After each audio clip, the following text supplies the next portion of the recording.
Salut mon poussin. Fais-moi plaisir et viens avec moi tout de suite. Le film Deadpool et Wolverine propose énormément d'easter eggs, références et caméos différents. Et les voici. Bien le bonsoir, mesdames et messieurs. Nous sommes l'animation de la soirée.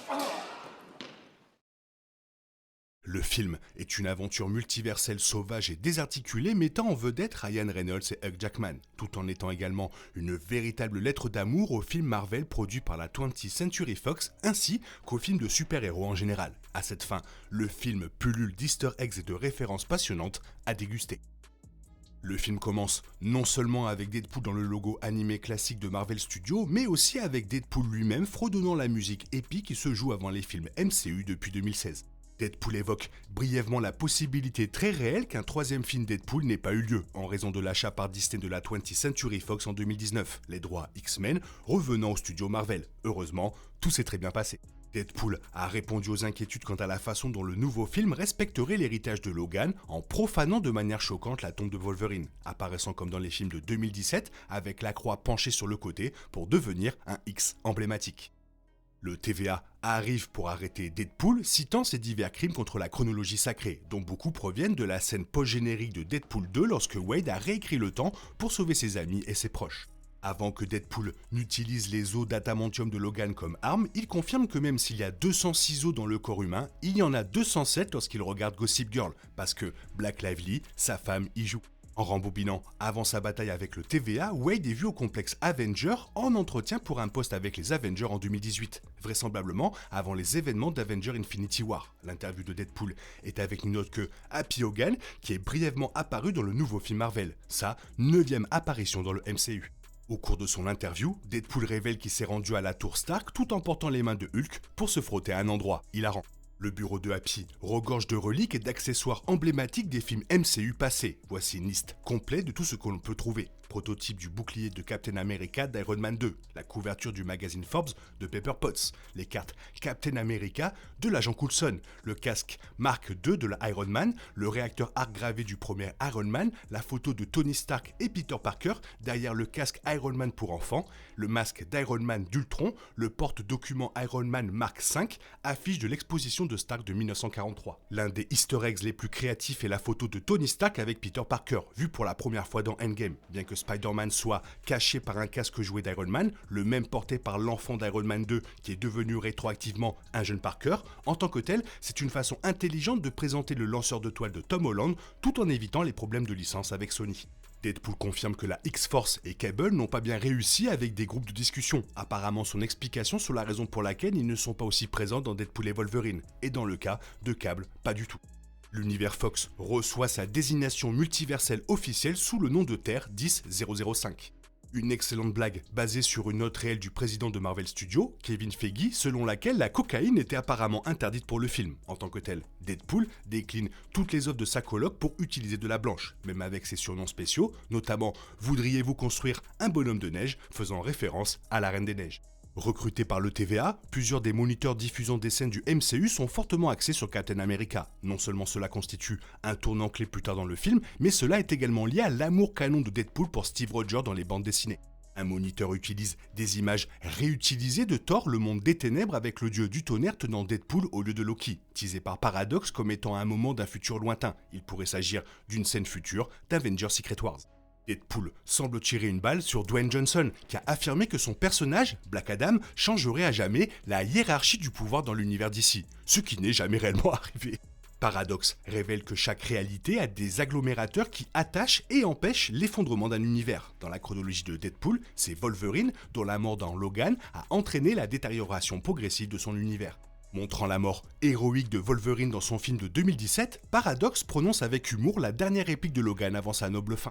Paradox fait référence au nouveau statu quo du TVA, intervenu après les événements de la saison 2 de Loki, un statu quo qu'il n'aime pas trop, où les chronologies sont beaucoup plus surveillées et entretenues plutôt que contrôlées et élaguées, comme c'était le cas avec Celui qui demeure. L'une des dernières scènes du MCU sur les moniteurs TVA est celle des Avengers se rassemblant dans leur premier film, soulignant l'opportunité qu'a Wade de rejoindre leur rang, tant qu'il abandonne tous ceux qui lui tiennent à cœur. Rejetant l'offre de la TVA, le film revient sur Wade qui élimine les agents avec les os de Logan. Cependant, son dernier meurtre est avec son katana après qu'un des soldats ait critiqué le Canada, ce qui a amené Wade à faire écho à un sentiment inoubliable et à une gifle de Will Smith aux Oscars 2022.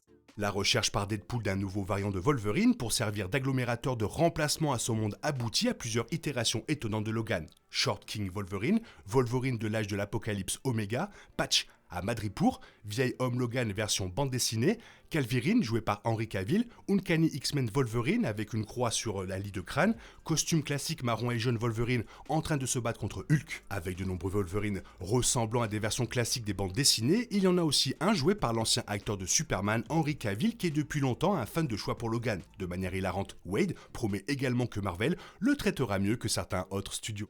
Trouvant enfin un Wolverine qui vaut la peine d'être pris, Wade note qu'il n'a fallu que plus de 20 ans à Hugh Jackman pour enfin obtenir un costume légitime jaune et bleu des bandes dessinées, étant donné que les films Fox le faisaient souvent porter du cuir noir ou des vêtements civils. En présentant Wolverine dans le MCU, Deadpool note que Logan arrive à un point bas, la manière de Marvel d'admettre de manière autoréférentielle qu'ils font quelques faux pas depuis Endgame. En ressemblant un petit peu à Mad Max, Deadpool et Wolverine sont élagués dans la décharge multiverselle connue sous le nom de Vide à la fin des temps, ce qui donne lieu à des easter eggs très excitants dès le départ, comme le Secret Wars numéro 5, le casque de Thor classique, le bouclier d'Hydra de Captain America, le logo de la Fox et l'héliporteur du Shield. Avec le premier combat épique de Wolverine et Deadpool, ils sont bientôt entourés d'un convoi d'anciens méchants mutants des anciens X-Men, dont la plupart faisaient partie de la confrérie de Magneto, notamment Dents de Sabre, Todd, Pyro, Blob et plus encore. L'un des véhicules du convoi est la voiture de Red Skull, bien que repeinte avec des flammes. Une Fantastic Car est également vue avec le convoi, le mode de transport classique des 4 Fantastiques, comme on le voit dans les bandes dessinées. Il y a aussi un camion de glace, le même que conduit Mark Spector et Moon Knight de Steve Grunt lors de la première de la série. Ayant été intentionnellement créé puis assumé par Deadpool pour être Captain America, Chris Evans fait son retour en tant que la torche humaine originale de la Fox. Une tournure incroyable pour l'acteur qui a la chance de jouer son rôle original de Marvel avant d'être choisi pour un autre rôle, le premier Vengeur dans le MCU. Evans fait un atterrissage de super-héros avant de s'enflammer, excitant Wade tout autant que les autres atterrissages dans les 2 premiers films de Deadpool.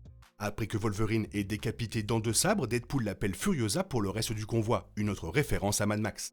Insinuant que le reste de sa famille a également été élagué, Johnny mentionne Reed Richards, vraisemblablement la même version jouée par l'acteur Johan Groffood aux côtés d'Evans dans les films Les 4 Fantastiques au début des années 2000. Faisant spécifiquement référence à l'épisode exact où Elliot a fait ses débuts dans Loki, Deadpool s'assure que tout le monde est au courant du monstre temporel avant qu'il n'arrive pour consommer ceux qui sont suffisamment improbables pour croiser son chemin dans le vide. D'autres membres de la confrérie sont au service de Cassandra, notamment Azazel, le Fléau, Lady Deathstrike et potentiellement une nouvelle version de Psylocke. Après que Cassandra ait tué Johnny, Deadpool dit qu'il n'était pas son Chris préféré, un commentaire sur le nombre d'acteurs Chris dans les films Marvel, Pratt, Pine, Evans, Hemsworth. À un moment donné, Deadpool menace de soumettre Cassandra à ce que Wolverine chante Music Man, une référence à la récente tournée de Hugh Jackman à Broadway de 2021 à 2023.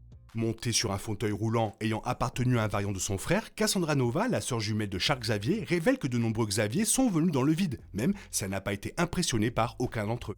Avant l'arrivée d'Elliot, Wolverine et Deadpool semblent utiliser la jambe abandonnée d'une sentinelle pour s'écarter de son chemin et s'éloigner de l'enceinte de Cassandra.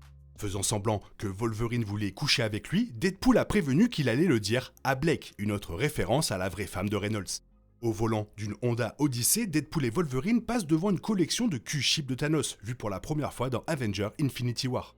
Continuant à être lui-même ennuyeux, Deadpool essaie quelques classiques de Spider-Man avec ses mains, tout en faisant également du bruit avant que Logan ne lui dise de laisser tomber. Au début de leur voyage dans la Honda, Logan claque la tête de Deadpool sur la radio qui commence brièvement à jouer The Greatest Show avant de passer à You Are the One That I Want de Grease. Le deuxième vaisseau des Gardiens de la Galaxie peut être brièvement vu dans le vide avant que Wade et Logan ne se réveillent avec la Résistance. Le monument en pierre de Scarlet Witch du mont Wundagore du MCU peut être vu juste avant que Wade et Logan ne rencontrent la Résistance. Blade dit à Deadpool qu'il ne l'aime pas, ce à quoi Wade répond qu'il ne l'a jamais aimé. Il s'agit d'une référence aux rumeurs de querelles et ou de rivalité que Reynolds et Snipes auraient eu sur le tournage de Blade Trinity. Souhaitant que Magneto soit le 4e membre de la Résistance, Deadpool fut consterné d'apprendre que Magneto était déjà mort. La Résistance confirme que le Punisher a tenté sans succès d'attaquer Cassandra. Quicksilver a également essayé et est mort bien qu'il ne soit pas confirmé quelle version a fait la tentative. Il est révélé que Daredevil a également essayé et est mort, même si Elektra a dit que tout allait bien. Il s'agit apparemment d'une blague à propos de Daredevil, Ben Affleck, alias l'ex-mari de Garner dans la vraie vie.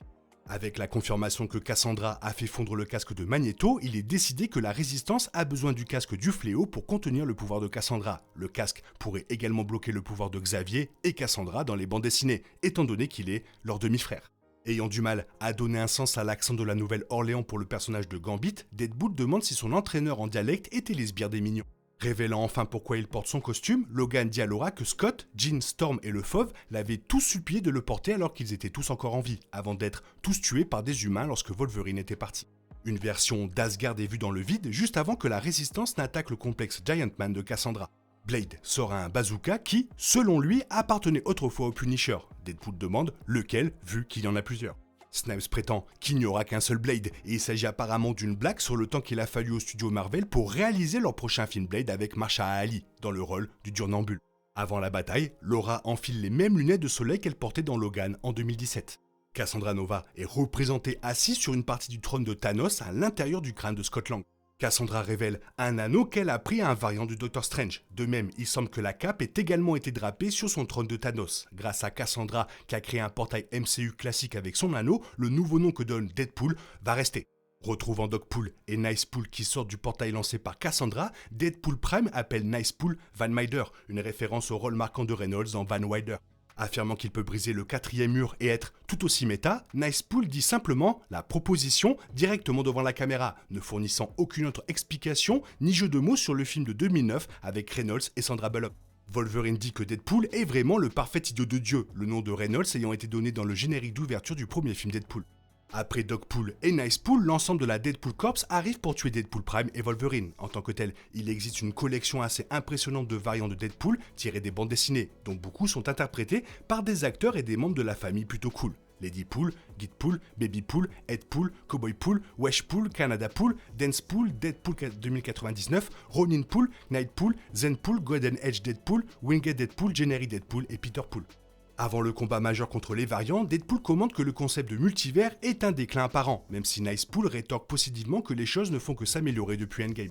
Une photo de feu Stan Lee est présentée sur le côté du bus lorsque Deadpool et Wolverine combattent les 100 Deadpool. Deadpool commente le pur facteur d'intimidation du masque impressionnant de Wolverine et la comparaison avec Batman est la cerise sur le gâteau assez hilarante.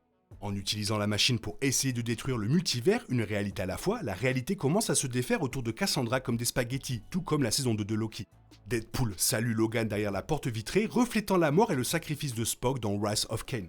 B15 identifie correctement Cassandra comme une mutante de niveau Oméga. Il s'agit d'un terme de bande dessinée originale désignant les mutants les plus uniques et les plus puissants de l'univers Marvel.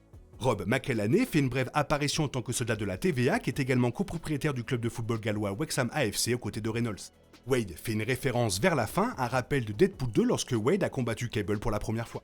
À la fin de la bataille, Logan et Wade reçoivent du shawarma, tout comme les Avengers l'ont fait à la fin de leur premier film en 2012. Deadpool affirme également que les héros les plus puissants de la Terre ont découvert la nourriture. Ramenant Logan à la maison pour être avec ses amis et sa famille, la nourriture est commandée chez Figgy Famous Pizza, une référence au président de Marvel Studios, Kevin Feige.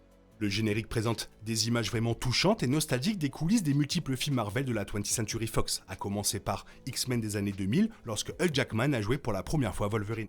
La seule scène post-générique présente un retour humoristique sur toutes les choses horribles que Johnny Storm Devans a effectivement dites à propos de Cassandra Nova. En tant que tel, cela reflète quelque peu la scène post-générique purement comique de Spider-Man Homecoming de 2017, où Captain America de Chris Evans a simplement donné un message sur l'importance de la patience. Voilà, comme vous avez pu le voir, il y en a un paquet. Toi, qu'est-ce que tu en penses? Fais-moi part de ton avis dans la zone commentaire. Sinon, il est temps pour toi de reprendre le cours normal de ta vie. On se retrouve bientôt pour une nouvelle vidéo. Bisous, bisous, bye bye. Il est impossible de compter sur les autres de nos jours. On est obligé de tout faire soi-même. Je me trompe? Rien de grave. J'avais tout prévu. Où va le monde? Je vous le demande.